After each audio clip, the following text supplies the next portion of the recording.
Fala, torcedor do Verdão, mais um vídeo aqui no canal JP Palmeiras para trazer as últimas informações do nosso Verdão. Estou trazendo aqui para vocês o Seleção Sport TV, atualizando as últimas notícias do nosso Palmeiras, galera. Palmeiras que se prepara para enfrentar o Porto neste domingo às 19 horas. Abel Ferreira já tem todos à sua disposição para os treinamentos. Fica aí até o final do vídeo e não se esqueça de deixar aquele like, beleza? Hoje o Palmeiras, enfim, está completo por aqui, viu? Os jogadores que faltavam, todos aqueles que estavam com as seleções, já chegaram aqui nos Estados Unidos, chegaram na noite de ontem e não teve descanso não, todo mundo já estava no campo no treinamento hoje de manhã, viu?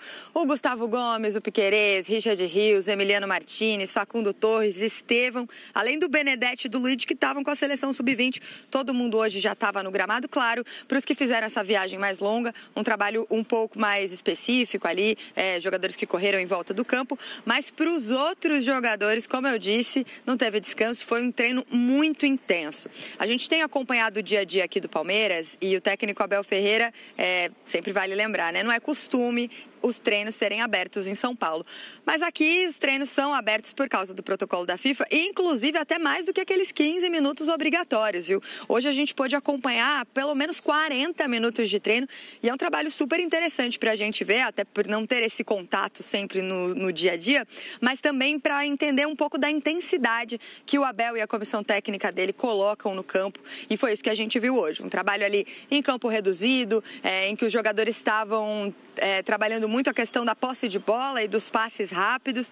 O Abel estava comandando esse treino junto com o João Martins, então deu para ver já que o Palmeiras está tentando já colocar essa intensidade em campo, pensando que cada vez mais está chegando aí essa estreia da Copa do Mundo de Clubes. Aqui o Palmeiras tem feito trabalhos em 2 sessões todos os dias. Então, daqui a pouquinho começa o segundo treino. Na verdade, é às 4 horas horário local, 5 horas horário de Brasília. Então, vai ser um segundo treino em campo ainda hoje. E aí sim, a expectativa também de que os jogadores que chegaram na madrugada também participem de forma mais ativa desse segundo treino.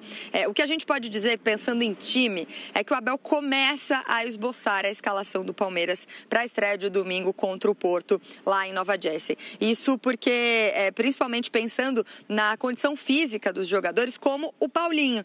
Havia uma expectativa muito grande de que o Paulinho chegasse aqui na Copa do Mundo de Clubes já como titular absoluto do Palmeiras, o que acabou não ocorrendo muito por conta da lesão e da cirurgia que ele passou logo nesse início de ano, mas ainda há a possibilidade sim de o Paulinho começar o jogo entre os titulares no próximo domingo, a ver qual vai ser essa formação que o Abel vai colocar em campo aí e vai testar nos próximos dias, claro, lembrando que ele tem todos os jogadores à disposição, porque o departamento médico do Palmeiras está zerado.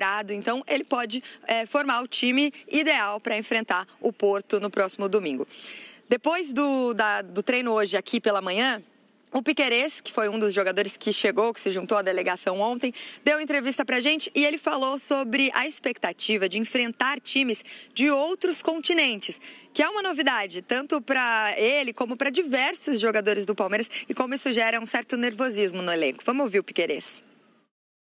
Como você falou, a gente está acostumado a competir Libertadores, times argentinos, bom, sul-americanos, né, brasileiros, sei lá. Então, eu acho que esse fato de jogar contra times de outros continentes dá um pouco mais de nervosismo, ansiedade, esse super mundial aqui que é o primeiro da história. Então, é tudo isso que dá um pouco de nervosismo na hora do jogo, mas a gente tem que ser madura e ter a tranquilidade na hora do jogo para poder fazer o que a gente treina. Sabemos que os 3 times que vão enfrentar, cada um tem um estilo de jogo diferente, mas para atacar e para fazer gols é o nosso estilo, então é isso onde a gente vai se apegar. O Piquerez falou sobre esses diferentes continentes dos adversários. A gente lembra, então, né? O Palmeiras enfrenta o Porto na estreia, que é da Europa, enfrenta o Al-Ahly, que é do Egito, e depois enfrenta o Inter Miami, que é aqui dos Estados Unidos. Então, são escolas muito diferentes. E é isso também que a delegação toda tem trabalhado, tanto mentalmente como em campo por aqui. Isso que a gente tem visto. Muito assunto para vocês debaterem por aí, viu, Joana? Inclusive essa questão da escalação aí. Gabi Ribeiro, muito obrigada pela sua participação aqui no Seleção. Concordo com você. Quando a gente pensa em escalação do Palmeiras, a gente que acompanha todos os jogos, a gente acaba focando mais nos times de São Paulo, né, para comentar do lado de lá. E aí a gente viu que esse ano está bem diferente, né? A forma como a Abel começou a utilizar o elenco em relação aos anos anteriores. A gente está falando de um treinador que está há 5 anos no clube, né? E que provavelmente é o que mais tem o elenco na mão, né? Ele consegue... Com certeza. Sai peça, entra peça, ele consegue manusear muito bem esse elenco, muito bem o time. E rodou muito. E não teve nenhuma contratação, né? O Palmeiras não chega com nenhuma novidade. Nem precisava. Então, mas todos os outros contrataram. Aquilo que a Jéssica estava falando, você brigou com a gente, que não está na hora do Palmeiras. Mas não estava. Agora pode. Jéssica, a gente pode falar? Já? Agora pode. Porque ela estava falando que o ataque... Você falou que o ataque está muito bem definido. Eu acho que está. Eu acho que tem... Eu acho que não. Se bobear, é o que tem mais dúvida, né? Joga Flaco, joga Vitor Roque. Pra mim é o que tem mais dúvida. Joga Facundo, joga Paulinho. Maurício. Aí você tem... O único titular ali é o Estevão, né? Que ele não mexe de jeito nenhum. É o que vai sair. Que é o que vai sair, né? Aí tem que aproveitar. Esse não sai de jeito nenhum. Vai jogar pelo lado ou vai jogar por dentro? Com quem? Ainda tem isso, porque não é só a questão de você acertar os jogadores em si, mas o próprio desenho. Porque o Estevão, a gente se acostumou a ver ele jogando pelo lado direito, mas quando o Veiga se machuca, ele puxa, que era um pedido, a torcida falava muito isso, tem que botar o Estevão no meio, e o Abel demorou para fazer isso. Mas ele fez, nas últimas rodadas do Campeonato Brasileiro, na própria Libertadores, ele jogou naquele setor do campo, e dependendo do momento do jogo e das substituições, no segundo tempo, aí ele volta para a ponta. Mas ele garantido ali, e aí tem essa dúvida, porque ele rodou muito o Flaco e o Vitor Roque. Mas ele não roda por dúvida. Ele não roda porque ele não confia nos jogadores que estão ali. Não, mas eu não acho que ele seja roda isso. porque ele... Não, você tem razão também. Você tem razão também. Ele faz o condicionamento de carga, por isso... Mas você sabe quem é o titular, assim, o time titular? Escala o Palmeiras hoje, titular que você tem na tua cabeça. Para mim, seria o ataque a Estevão, Facundo Torres e na frente Vitor Roque. O Roque ainda não atingiu o nível que ele gostaria. Se o Paulinho tivesse bem, poderia ser ele, né? Como homem, não como um dos atacantes. Não, mas o Estevão aonde? Facundo, Vitor Roque... Não abertos, né? Mas um ataque... Porque aí é Felipe Anderson que joga pela direita. A grande sacada do Abel Ferreira não foi só o Estevão cair por dentro, foi colocar Felipe Anderson pelo lado direito. Maurício, isso ele também colocou ali. Ele coloca no lugar do Veiga, que sai lesionado. E o Palmeiras se encaixa dessa maneira, com o Felipe Anderson atuando pela direita, o Estevão caindo um pouco mais por dentro, mas ele tem ainda Facundo Torres pelo lado esquerdo. É um esquema assimétrico, digamos assim. Então, porque tem o Piquerez dando amplitude do lado esquerdo. Exato, né? E aí o Facundo consegue cair. E o Jai segura também. mais no lado direito. Então ele consegue cadenciar muito bem. E ali o Palmeiras se encontrou de novo. Antes era um time que estava, no início da temporada, com dificuldade de ter criatividade para atacar. Muita dificuldade, não conseguia encontrar de novo essa linha. E mais uma vez o Abel redesenhou o Palmeiras e o Palmeiras começou a render muito. Eu acho que o time encaixou dessa maneira. Mas aí ele ele vai trocando as posições, até por controle de carga, tanto que o Palmeiras é uma das equipes que tem o elenco inteiro à disposição, né? Acho que e olha, ele vai fazer isso no Mundial também. Só tem o Bruno Rodrigues fora, porque o Bruno, enfim, mas tá quase à disposição também. Mais longa. Não, o meu ponto eu concordo com você que talvez a dúvida ele não tenha, mas ele coloca na gente. Quando ele roda muito... Sim. Aí sim. Aí a gente tem dificuldade. E ele vai continuar rodando. Ele vai jogar. Ele não vai jogar os 3 jogos com um time só. Eu acho que porque ele tem muita gente para colocar e ele vai ter uma distância de 3 dias, assim, né? Cada 3 dias o Palmeiras vai jogar.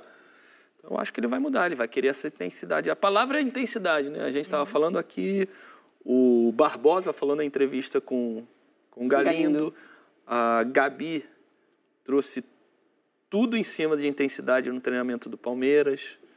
O Flamengo, a intensidade do Flamengo com o Felipe Luiz é sempre muito alta.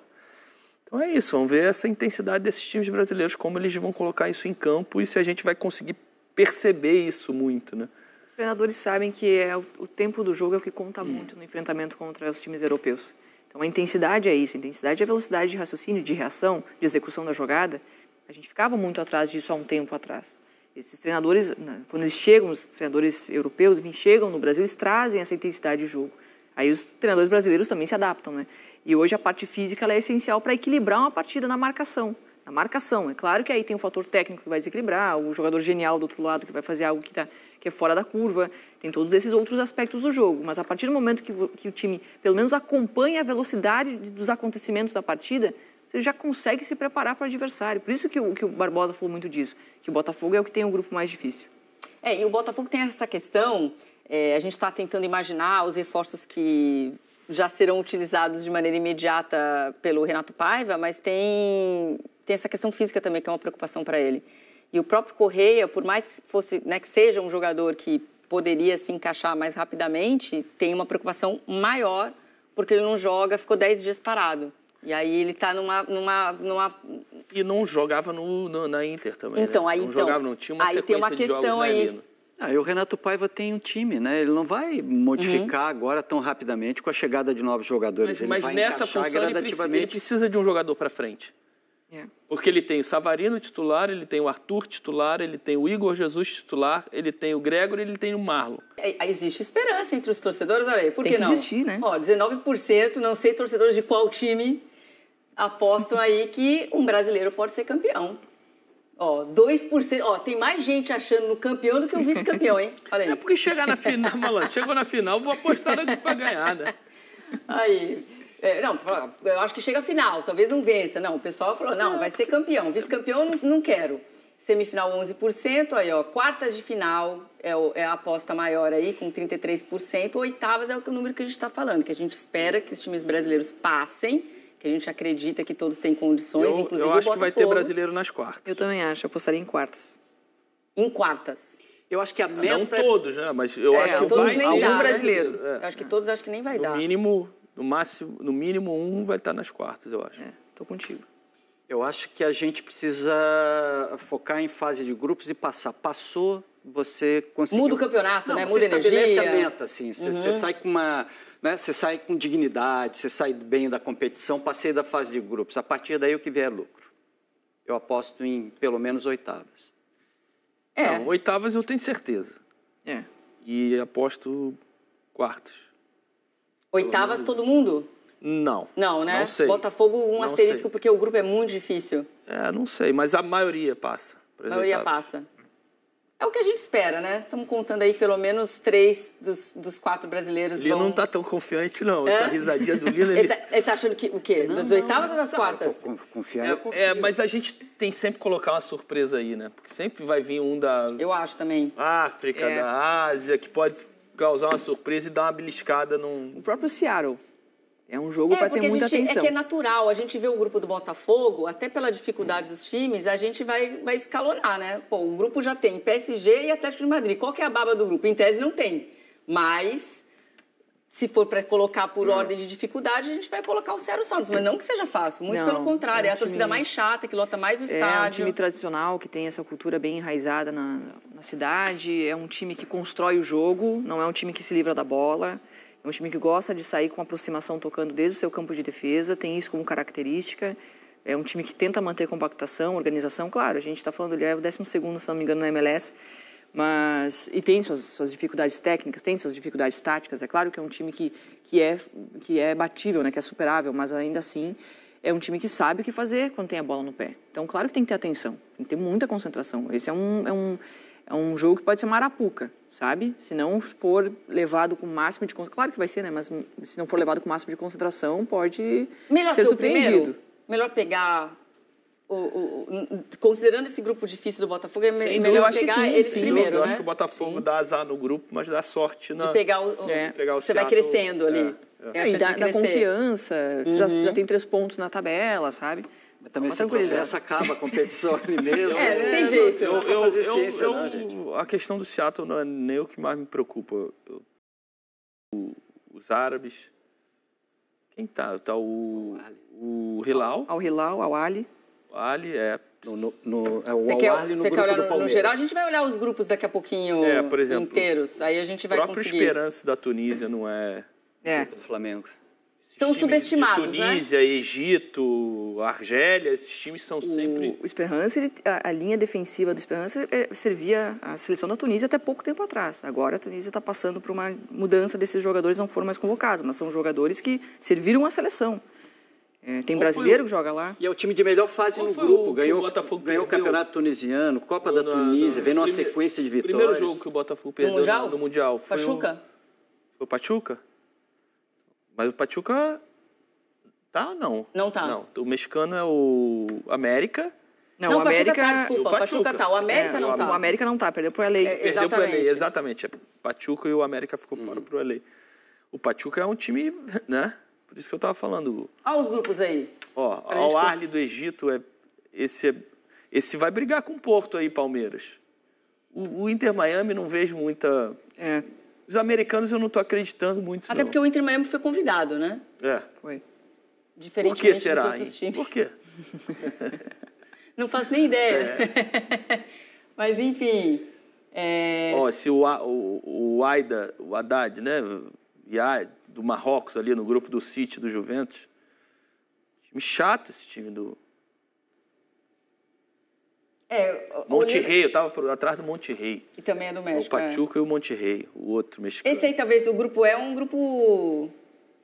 Eu ia falar que é mais equilibrado, só que não. Agora que eu vi que a Inter de Milão tá ali. Então, já não acho Mas os outros 3 ali... Cara. Já tá mais...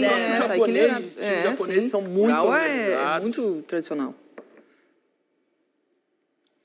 Fácil não tá pra ninguém, né? Mas tem alguns grupos que aparentemente são mais equilibrados ali pelo nível dos times, né? Eu acho que assim, pode ter, talvez em alguns grupos a gente consiga perceber o favorito para ser primeiro do grupo. Mas a segunda vaga tem muita disputa. Olha, para mim, os times que menos incomodam são os americanos. O Auckland, ali da Nova Zelândia, né? Não deve fazer muita coisa. Os do Emirados Árabes, que eu estou vendo que tem o Al-Ain e acho que é o único. O próprio da África do Sul, no grupo do Fluminense, não vejo o Mamelodi. Não vejo muito problema. O Ulsan da Coreia vai dar algum trabalho.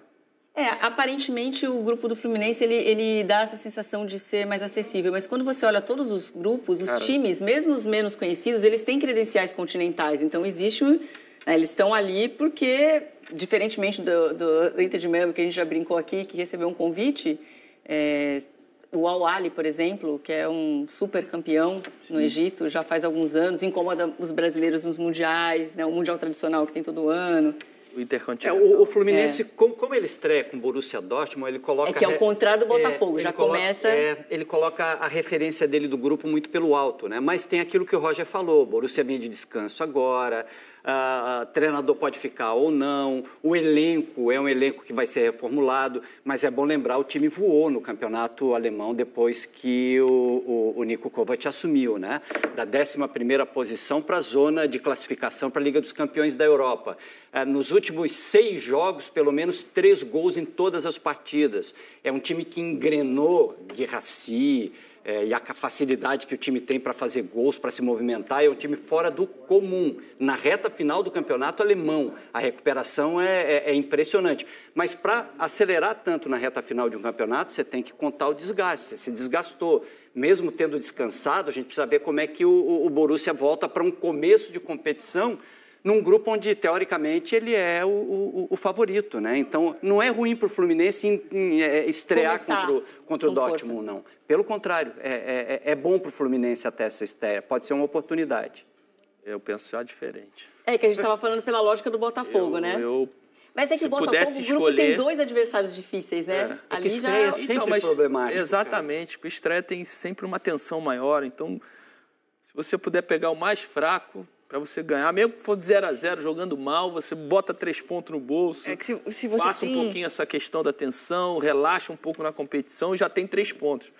Relaxar é você pegar aquele que você sabe para quem você vai perder. Acho que mais tenso está o torcedor do Botafogo. Ele é obrigado a vencer na primeira, amigo. Isso é verdade. Não, mas sabe ele está fazendo a final do grupo na primeira partida. Isso é verdade. Não, mas tudo bem, mas estreia, cara, estreia é tenso. Mas por ser estreia contra um adversário grande, e aí chega já nessa tensão, se acontece uma derrota muito grande, já placar elástico, complica, né? Dá uma complicada, cai demais a confiança. Mas aí tu toma, por exemplo, o Fluminense perde para o Dortmund, né? Aí o segundo jogo do Fluminense é... Deixa eu olhar a ordem. Quem? Aí o adversário do Fluminense ganha. Meu irmão, aí muda tu a perspectiva já. Uma obrigação louca. O Fluminense pega o time coreano, né? E eu o não acho... Ulsan ganhou do Mamelodi na primeira rodada e o Fluminense perdeu. Já O San complicou, joga já. pelo empate. E ali, o ó. San não é jogo fácil também. Exatamente, Não acho, tá? cara. Eu vou segurar Não o Fluminense aqui, vou negociar esse resultado. Dou a bola para eles, fica e num contra-ataque, perde. Acabou a competição. Então, para mim, podendo escolher, Achei sempre o complicado, time né? mais fraco para estrear. Queria tem time sempre o mais fraco. Tem time, até os times brasileiros, no próprio campeonato brasileiro, na Sul-Americana, a gente tem recortes aí que os times mais com mais robustez no seu elenco sofrem com times mais, né, os pequenos. Vai sofrer, todo mundo vai sofrer. Ninguém vai ter uma E aí, quando fase... pega um time que foi esse mais fácil. equiparado Não acho que vai ter Não vai ter tecnicamente, jogo fácil aí, cara. Não vai ter Não jogo. acho que vai ter jogo fácil. Não vejo o Não acho. Fluminense goleando, por exemplo, o Mamelodi. Falar 5x0 Fluminense, 5x0 contra o... Não vejo. Vai ser joguinho apertado. No máximo. Talvez no grupo A, o Palmeiras a gente consiga perceber no jogo uma disparidade gigante vejo enorme também, não. entre Quem? Palmeiras e Inter Miami. Entre Palmeiras e Inter Miami, eu acho que isso vai aparecer. Olha, É eu muita acho diferença o de Inter Miami- intensidade. Mas não vejo O Inter Miami não tem o Palmeiras intensidade. botar 5 gols, 4 gols de diferença. Ah, não. Ali vai ser dor no máximo. Mas acho que vai ter um domínio com certa facilidade do Palmeiras, assim. Aí depois acontece o jogo, não... O Grupo H, você acha que vai ter umas goleadas aí? Com se o Real Madrid? O H... Você acha o Palmeiras muito melhor que o Inter Miami? Acho. Não? Acho muito melhor. Palmeiras melhor. muito maior que o... Muito melhor. Muito melhor. E maior também, né? Maior, não, Falando de... maior não tem nem comparação, né? Muito melhor, né? Acho Tem um melhor. baixinho bom. Tem Lionel Messi, eu faço só ressalva, mas é um time que ele Mas tenta ele sozinho compensar também? demais a falta de intensidade Não é de sozinho, Jordi tem o Alba. Busquets, ele tem o Alba, e de tem Suárez. Suárez, tadinho, tá com o joelho já... Então, o pessoal lá já tem outra fase, né? Mais um Lá ele ano. sofre ainda O mais. joelho ruimzinho aqui no Grêmio, ele Tudo carregou bem, o mas já Grêmio tem mais verdade. quase 2 anos, né? Já tem quase 2 anos. Ele já tá Não, num modo Ele fez diferente 24 já. ou 23, o Soares aqui. 23. 23. Então, estamos falando de quase 2 anos. É que o Inter Miami, dos jogos que eu 23 tenho gols, né? visto... Não, ele fez o ano 23 aqui. Ah, tá, o ano 23. Aí passar, Não, já tem fez 2 mais. anos a Acho que mais. fez mais, pô. Fez gol pra caramba, o Soares. Fez muito gol. levou o Grêmio à vice-liderança do campeonato. Outro dia eu vi um jogo do Inter Miami. Ele tá, Não, Mas aqui Ele tinha um sofre mínimo de demais. exigência, né? Não, e não só Aqui isso. ele teve que... Claro que o pessoal tomava cuidado, né? Com a parte física. Ele não jogava em gramado sintético. Lá ele joga bem menos, né? Ele escolhe os jogos que ele vai É, dar a campo. outro- Mas assim, o Inter Miami, ele sofre demais para sustentar esses 3 jogadores sem intensidade, Jordi Alba, Messi e Suárez em campo. E isso a gente percebe nos jogos que a gente assiste do Inter Miami, como eles têm dificuldade para manter padrão tático. Porque eles não têm a intensidade, a condição física. O jogo não suporta mais 3 jogadores que não cubram os espaços, que não se apresentem para o jogo. É claro que a gente está falando do Suárez, que se ele receber uma bola dentro da área, ele vai confirmar o gol. De um Messi, que com uma jogada individual, ele desequilibra. É óbvio que sim. E certamente o Palmeiras vai estar preparado para isso. Agora, em contexto coletivo, acho que o Palmeiras vai realmente dominar a partida contra o Inter Miami. É a expectativa que eu tenho para esse jogo. Acho que alguns grupos a gente consegue, né, colocar esse equilíbrio maior, outros não. E nos brasileiros a gente já tem meio na cabeça, acho que a gente concorda. Não tem muito que... Ó, goleada. Bayern de Munique no Auckland. A gente vai ver. Essa tá fácil, hein? Deixa eu ver, goleada. Eu Dessas perguntei se o Grupo H acachapantes. vai ter. O Real Madrid pode, mas o Al Hilal e o Pachuca são bons times. São bons times. Salzburgo também. Não, mas o Salzburgo é um europeu, né? É o que veio aqui pro Brasil, não foi? Isso, o Sim, João fez o contra o amistoso Santos. contra o... Meteu 3x... Acho que foi 3x1. Não foi, não. Esse Salzburgo é a Áustria. O que veio aqui foi o alemão. não Foi Leipzig. Ah, é né? verdade. Leipzig, É verdade. Confundimos. Foi outro Red Bull. Então, de repente, o Salzburgo da Áustria... O que ele tá fazendo aí, o Salzburgo? O Red Bull do Salzburgo. Mas tudo bem. O grupo do Real Madrid vai passar com o pé nas costas. Palmeiras e Porto. E o City e o Juventus em cima desse Al-Ain também vai ser pancada. O City? Em cima do Al-Ain, do Emirados, porradinha firme. E o City tá agressivo nessa janela, tá contratando demais. Demais. As chances que a gente tem de chegar às quartas de final são pequenas, e a gente estava discutindo isso por conta da projeção de cruzamentos, né? Porque se o Palmeiras passar no grupo dele, independente de como ele passar, ele vai pegar PSG ou o Atlético de Madrid, na teoria, já nas oitavas. Não muda muito, né? Se o Flamengo passar no grupo dele, ou ele passa em primeiro, né, tirando o Chelsea, ou então ele vai cruzar com o Bayern de Munique do outro lado nas oitavas de final. Também sai com uma diferença muito grande. Não, por isso que as oitavas aí... Por isso que eu botei oitavas como limite. Assim, tomara que passem, mas se o Fluminense passar no grupo dele com o Dortmund, ele precisa passar em primeiro para evitar a Inter de Milão do outro lado. Senão vai cruzar com o Inter de Milão. É outra projeção de desastre também. Então, o problema todo não é só você imaginar que você vai passar de grupo. É você imaginar que cruzamento você vai ter já de cara nas oitavas. É muito difícil passar. A gente falava antes de começar o programa, Palmeiras e Botafogo estão nesse cruzamento, né? Então não vai estar fácil para ninguém se passar para as oitavas. Se o Botafogo conseguir passar, ele pega o Palmeiras ou o Porto, vamos dizer assim, né? Se pegar o Palmeiras, a gente já tem um brasileiro nas quartas. Tá vendo? Não é isso? Não sei. Seria bom, né? Mas isso já está na parte mais difícil assim, de acontecer, pode acontecer, claro. Mas aí, quem está nos acompanhando está confiante aí. Não jogou a toalha, não. Então, firme e forte, no 32% ali nas quartas de final. Então é isso, torcedor do Verdão. Valeu por chegar até aqui no final do vídeo. Não se esqueça de deixar aquele like, beleza? Se você ainda não for inscrito aqui no canal, já se inscreva. Ative o sininho de notificação para não perder nada que eu posto aqui no canal. Falou e até mais!